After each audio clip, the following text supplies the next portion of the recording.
আসসালামু আলাইকুম everyone, welcome back to my channel. আশা করি আপনারা সবাই অনেক ভালো আছেন। তো আজকে আমি এখানে শেফিজ পাই বানাবো। তার জন্য এখানে আমি 4 টেবিল চামচের মতো কুকিং অয়েল দিয়ে দিলাম। এই কুকিং অয়েল গরম হওয়ার সাথে সাথে এখানে আমি হাফ টিস্পুনের মতো নাটমেগ দিয়ে দিচ্ছি।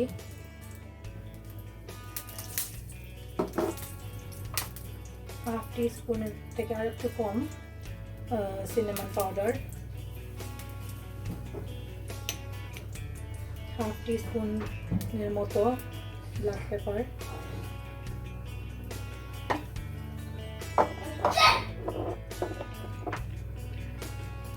তো এখন আমি এখানে একটা মাঝারি সাইজের পেঁয়াজ কেটে রেখেছি, কুচি কুচি করে পেঁয়াজটা দিয়ে দিলাম। তারপর 1 টেবিল চামচের মতো রসুন, 1 টেবিল চামচের মতো আদা, সবগুলোকে এখানে মিক্স করে নেব।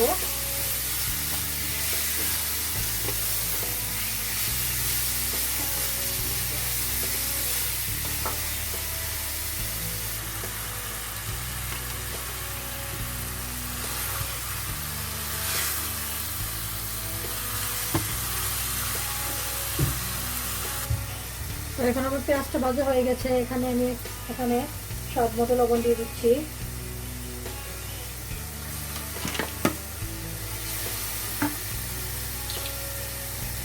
আর 1 টেবিল চামচ জিরার গুঁড়া, 1 টেবিল চামচ পাপরিকা,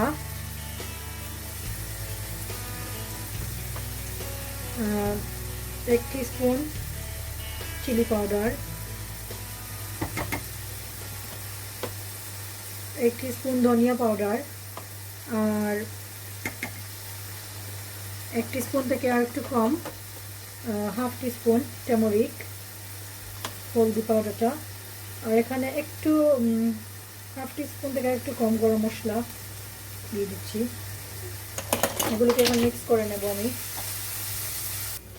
তো এখন আমি এখানে মোমো মশলাটা ভাজা হয়ে গেছে। এখন আমি এখানে একটা ছোট সাইজের টমেটো দিয়ে দিচ্ছি।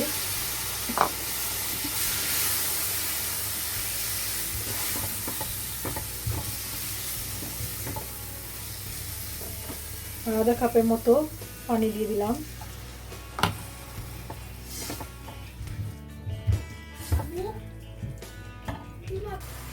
তো এখন আমি এখানে 1 কিলো কিমা আছে আমার এখানে দিয়ে দিচ্ছি। এটাকে মিক্স করে নেব।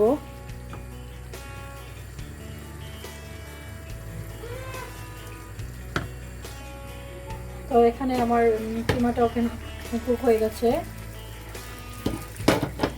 এখানে আমি কিছুটা বাকরের পাতাগুলো দিয়ে দেব।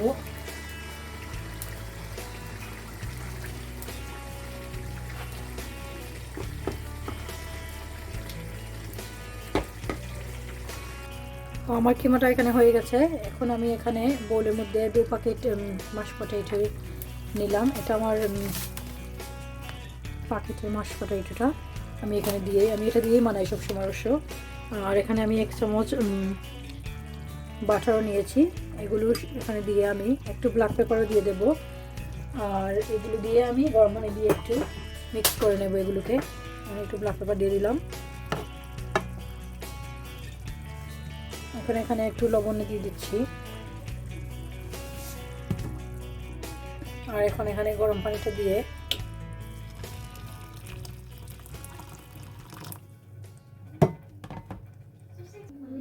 তো এখন আমি একটা ট্রের মধ্যে এই কিমাগুলোকে রেখে দিয়েছি।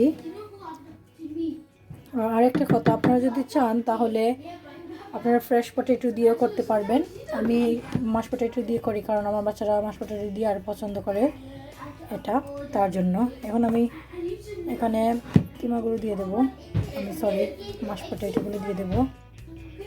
এখন আমি মাশ পটেটোগুলো দিয়ে দিয়েছি। তার উপরে আমি একটু চিজ দিয়ে দেবো, চেডার চিজ দিয়ে দিলাম।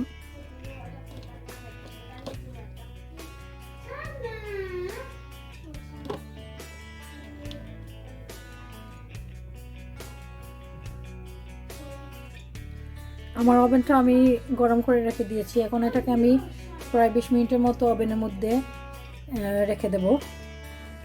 তো এখন আমি এখানে কিছু 1 কিলো নিবলেসের মধ্যে কিছু ব্ল্যাক পেপার আর স্বাদ মতো লবণ দিয়ে দিলাম। এটাকে মিক্স করে নেব। এখন আমি এই চিকেনগুলোকে চিকেন ফ্রাইয়ের মশলাগুলো দিয়ে, পাউডারগুলো দিয়ে এখানে ফ্রাই করে নেব।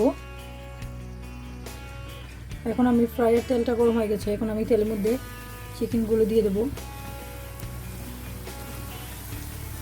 প্রায় 20 মিনিটের মতো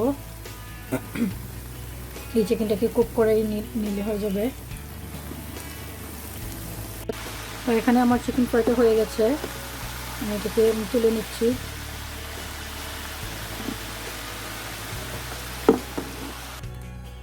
তো এখানে আমি একটা গ্রিল প্যানে কিছুটা গার্লিক ব্রেড গ্রিল করে নিচ্ছি।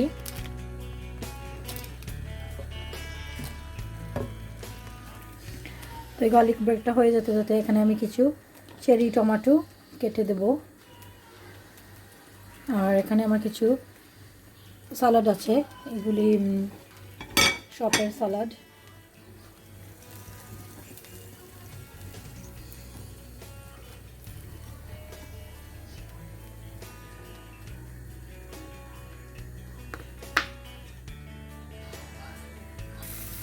এবং গার্লিক ব্রেডগুলোকে উল্টিয়ে দেবো একটু।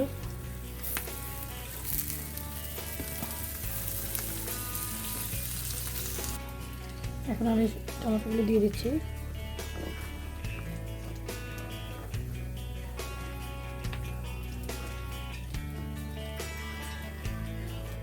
এখানে আমি একটু অলিভ অয়েল দিয়ে দিলাম।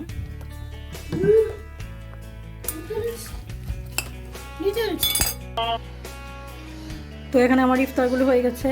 এখানে আমি শেপের ফ্রাইটা টেবিলে এনে রেখে দিয়েছি, আর সালাড বানিয়েছিলাম, গার্লিক ব্রেড, আর এই যে আমার ফ্রাই চিকেনগুলো। তো এখন আমরা ইফতার করে নেব।